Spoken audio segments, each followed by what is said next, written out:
اللہ کے فیصلوں پہ راضی نہیں ہوتی. یہ والی ہول سیل کے حساب سے ہے.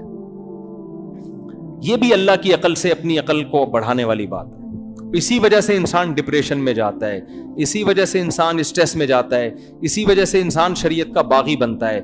اسی کا ان آیتوں میں قرآن نے ذکر کیا ہے کہ تم پر اتنی آفتیں آتی ہیں, اتنی بیماریاں آتی ہیں, زلزلے آتے ہیں, سیلاب آتے ہیں, جانی پریشانیاں, مالی پریشانیاں. یہ اس کی علامت ہے کہ اس زمین کے خدا تم نہیں ہو. تو تم بندے ہو تو اپنے آپ کو بندہ سمجھو.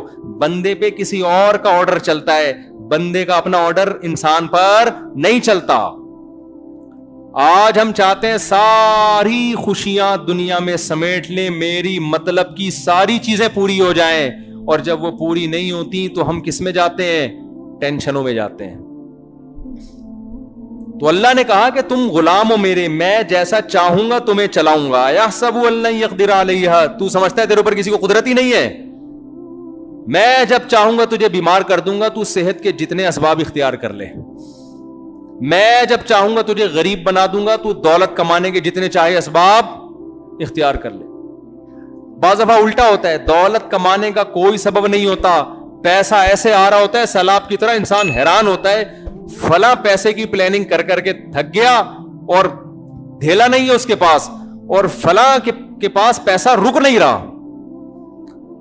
سمجھ میں آ رہی ہے بات کہ نہیں آ رہی؟ یہ جو موٹیویشن اسپیکر بتا رہے ہوتے ہیں یوں کرو تو پھر یوں پیسہ آئے گا, اور پھر فلاں نے کیا تھا تو آ گیا. ان کو بولو کہ پوری رپورٹیں پیش کیا کرو ہمارے ساتھ. ایک نے کیا پیسہ آ گیا, درجنوں ایسے ہوں گے کر ہی رہے ہیں, مل کچھ بھی نہیں رہا ان کو. خیر محنت کرنی چاہیے, میں اس کے خلاف نہیں ہوں, چلے گی میرے بھائی کس کی مرضی؟ اللہ کی. تو قرآن اس آیت میں ہمیں تکبر سے منع کر رہا ہے. اس کی ایک قرآن نے مثال دی ہے کہ جس کے پاس دولت آتی ہے نا, وہ شو مارنا شروع کر دیتا ہے, اور کیا کہتا ہے, میں نے اتنا پیسہ فلاں جگہ اڑایا, میں نے اتنا پیسہ فلاں جگہ اڑایا, میں یہ, تو 2 ٹکے کا آدمی ہے اور میں اتنا مالدار. تو قرآن کہہ رہے اس بیچارے کو پتہ نہیں ہے کہ یہ انتہائی قسم پرسی کی زندگی گزار رہا ہے. میں اگر ذرا سی نظر اس سے ہٹا لوں, یہ 2 ٹکے کا آدمی نہیں رہے گا. اور باتیں کیسی کر رہا ہے؟ سمجھ میں آ رہی ہے بات کہ نہیں آ رہی؟ کیونکہ انسان میں زیادہ تر تکبر پیسہ آنے سے آتا ہے. پہلے زمانے میں صحت اچھی ہوتی تھی تو تکبر آتا تھا, آج کل پیسے سے تکبر آ رہا. بالکل ہڈیوں کا ڈھانچہ ہوگا, ہڈیوں کا ڈھانچہ ہوگا, پیسہ ہے ایسے سینہ تان کے چل رہا ہوگا جیسے محلے کا دادا. یہی ہے.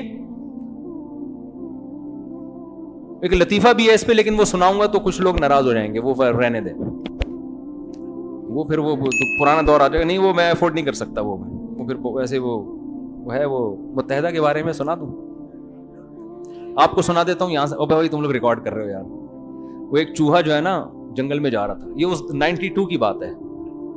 چوہا جنگل میں یوں ہی جا رہا ہے ایسے سینہ کڑ. اب تو متحدہ کا میرا خیال ختم ہو گئی, دوبارہ دور آئے گا تو اس کو نکال دینا بھائی لطیفے کو. ایک چوہا جنگل میں کیا کر رہا ہے, ایک دور تھا نا متحدہ کا بھائی. یہاں تک ہوا ہے کہ ایک خاتون کی بندے کی شادی ہوئی, بیوی انتہائی ظلم کر رہی تھی اس کے اوپر. میرے پاس آیا اس دور میں نا, یعنی یہ 97-98 کی بات ہوگی. کہہ رہے یار مفتی صاحب, مولانا صاحب, میری بیوی یہ کر رہی ہے. میں نے کہا چھوڑ دے بھائی, پھر اس کو طلاق دے دے جب اتنا ظلم کر رہی ہے. اس نے کہا اس کا بھائی متحدہ کا ہے. اس کا بھائی کس کا ہے؟ تو اس دور میں یہ لیبل بن چکا تھا بھائی, بندہ متحدہ کا, چپ چاپ آرام سے چلو. تو وہ کیا ہوا ہے, چوہا تھا ایسے نا سینہ کڑا, شیر بھی کانپ رہا ہے, لومڑی بھی کانپ رہی ہے, بندر بھی, سارے کپاہٹ نا. تو ایک انسان کہیں گیا, اس نے دیکھا یار یہ چوہے کی اتنی دہشت ہے, ایسے سینہ تان کے چل رہا ہے. تو اس نے کہیں لومڑی وومڑی سے پوچھا بھائی ماجرا کیا ہے؟ اس نے کہا متحدہ کا ہے. کس کا ہے؟ متحدہ کا ہے. تو جیسے متحدہ کی دہشت تھی نا, صحت ہو نہ ہو لیکن بندہ کس کا ہے؟ متحدہ کا ہے. تو اس زمانے میں صحت ہے نہیں ہے, بھرم کس کے ہیں آج کل؟ پیسے کے ہیں. تکبر میں آتا ہے انسان, بجائے تواضع میں جائے کہ میرے رب نے مجھے اتنی بھیک دے دی, پیسہ ملنے میں بھی میں اللہ کا محتاج, اور جب چاہے گا یہ پیسہ مجھ سے 2 منٹ میں چھین لے گا. تو تکبر انسان پہ زیب نہیں دیتا. تو اس آیت کا حاصل یہ ہے کہ جو نعمت بھی اللہ نے آپ کو دی ہے, آپ اللہ سے آگے نکلنے کی کوشش نہ کریں، یعنی اپنے آپ کو بھکاری سمجھیں اور یہ سمجھیں کہ اللہ جب چاہے مجھ سے یہ نعمت چھین سکتا ہے، اور دی بھی اس نے اپنی مرضی سے ہے، یہ بھیک میں ملی ہوئی چیز ہے۔ بھکاری کبھی اپنی نعمت پہ اتراتا نہیں ہے، شکر ادا کرتا ہے۔ غلط کا حاصل دیکھو، ایک بھکاری دھوتی بنیان چٹی بنیان میں گھوم رہا تھا، آپ نے کیا کیا، اس کو گھر میں نہلا دھلا کے 3 پیس سوٹ پہنا کے یا کاٹن کلف کا کرتا پہنا کے زبردست بریانی خوشبودار کھلا کے نوٹوں کی گڈی اس کی جیب میں ڈال کے چلتا کر دیا۔ وہ تو بچھا جائے گا نا آپ کے آگے کہ یار آپ کا کتنا احسان ہے۔ اب کیا ہے، وہ محلے میں یوں کر کے جا رہا ہے، ایسا نا سینہ اگڑ کے جا رہا ہے، پیسے ویسے دکھا رہا ہے، تو آپ اس کو کیا بولو گے؟ ابے بھائی یہ تیرے اوپر یہ چیز زیب، یہ سب کوٹ پینٹ میں نے دیا ہے، میں 2 منٹ میں اتروا لوں گا اپنے ملازمین کو کہہ کے نا، گلی سے نا تمیز سے نظر نیچی کر کے گزرا کر یہاں سے۔ وہ کہہ رہا ہے یہ کیا ہے، میرے پاس سوٹ ہے بھائی، دیکھ رہا ہے 5-5 ہزار کی گڈی ہے، دیکھ نہیں رہا؟ تو کہے گا دیکھ رہا ہوں، لیکن مجھے یہ پتا ہے یہ دی کس نے تجھے۔ زیادہ اترائے گا تو کیا کرے گا، وہ 2-3 ملازمین بلائے، اس کی پینٹ اتار پہ اس کو دھوتی پہنا نکال یہاں سے۔ تو جو خدا پر یقین نہیں کرتے ان میں تکبر ہو جچتا ہے، لیکن جو اللہ کو ماننے والے ہیں ان کو پتا ہے یار ایک ایک چیز اللہ نے دی ہے، ہر چیز اللہ، اور جب چاہے چھین بھی لے، یا تو دے کے بھول گیا ہوتا نا پھر بھی کوئی تک بنتا تھا، وہ چھین بھی سکتا ہے 2 منٹ کے اندر۔ تو بتاؤ ایسے مالدار پہ تکبر زیب دیتا ہے؟ بالکل بھی زیب نہیں دیتا۔ آج ہمارے معاشرے میں کبر اور تکبر اور بڑے بڑے ڈائلاگ پیدا ہو رہے ہیں، تو نہیں جانتا میں کون ہوں، میں یہ ہوں، میں وہ ہوں۔ اللہ کو یہ جملے پسند نہیں ہے، اور تکبر ایک ایسی بیماری ہے جس کی نقص سزا ملتی ہے، بہت سے گناہوں کی سزا آخرت میں۔ جو بھی اکڑا ہے نا دنیا میں اللہ نے اس کو ذلیل کیا ہے، اکڑ اللہ کو پسند نہیں ہے۔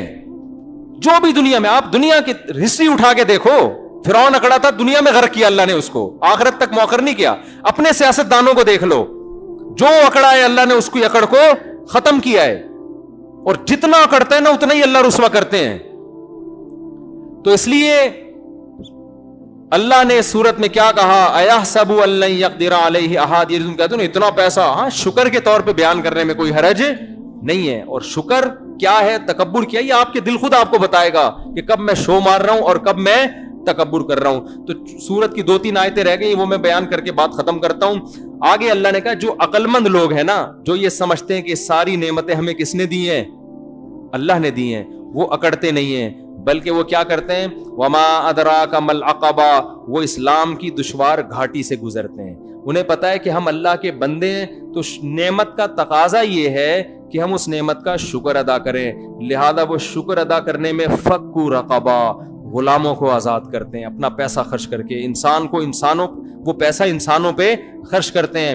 او اطعام فی یوم ذی مسغبہ، بھوکوں کو، یتیموں کو کھانا کھلاتے ہیں، ان کی ضرورتوں کو پورا کرتے ہیں۔ اگر آپ مالدار ہیں اور اللہ کی راہ میں پیسہ خرچ کر رہے ہیں اللہ کو خوش کرنے کے لیے، یہ اس کی علامت ہے کہ آپ اس رب کی نعمت کا شکر ادا کر رہے ہیں۔ آپ یہ سمجھتے ہیں پیسہ میرا نہیں ہے، مجھے کس نے دیا ہے، اللہ نے دیا ہے۔ اور اگر آپ کنجوس ہیں تو یہ اس کی علامت ہے کہ آپ اس پیسے کو اپنی دین سمجھتے ہو، اللہ کی دین نہیں سمجھتے۔ وما ادراک ما العقبہ فک رقبۃ او اطعام فی یوم ذی مسغبہ یتیما ذا مقربۃ او مسکینا ذا متربہ، ایسے لوگوں کو تلاش کرے جن کو بھوک نے مٹی سے ملا دیا ہے۔ قرآن کہہ رہے ہیں ان کو کھلاؤ کھانا، جا کے صرف کھانا نہیں ہے، یہ تو کھانا تو ایک مثال ہے، ان کی ضرورتوں کو پورا کرو۔ تو آج ہمارے معاشرے میں بخل اور کنجوسی بہت بڑھ رہا ہے، پیسہ آ رہا ہے لیکن شکر کی نعمت ختم ہو رہی، جتنا پیسہ آ رہا ہے اتنی ہی کنجوسی کا ریشو بڑھتا چلا جا رہا ہے۔ تو اللہ تعالی ہمیں سخی بنائے، شکر ادا کرنے والا بنائے، نعمت پہ اترانے کے بجائے نعمت پہ شکر۔ کوئی بھی نعمت، صحت اللہ نے دی، بھائی اللہ کی دین ہے، ہم اکڑتے نہیں ہیں۔ کوئی بھی نعمت اللہ، علم دیا، بھائی اللہ کی دین ہے۔ آپ نے گوروں سے کبھی نہیں سنا ہوگا کہ وہ یہ الفاظ کہتے ہوں۔ میں ڈاکومنٹریز دیکھتا ہوں بہت، میں نے دیکھا بڑے ایک جنگل میں نا بڑی خوبصورت ڈاکومنٹری کسی گورے نے بنائی، ایسے خوبصورت پرندے اور ایسے ان کا پورا لائف اسٹائل نا بڑا ایک معجزانہ قسم کا، صاف پتہ چلتا ہے یہ خدا نے بڑے یعنی تسلی سے بنایا ہے اس جانور کو۔ آپ جب عربوں کی ڈاکومنٹری دیکھیں گے نا، عربوں کی،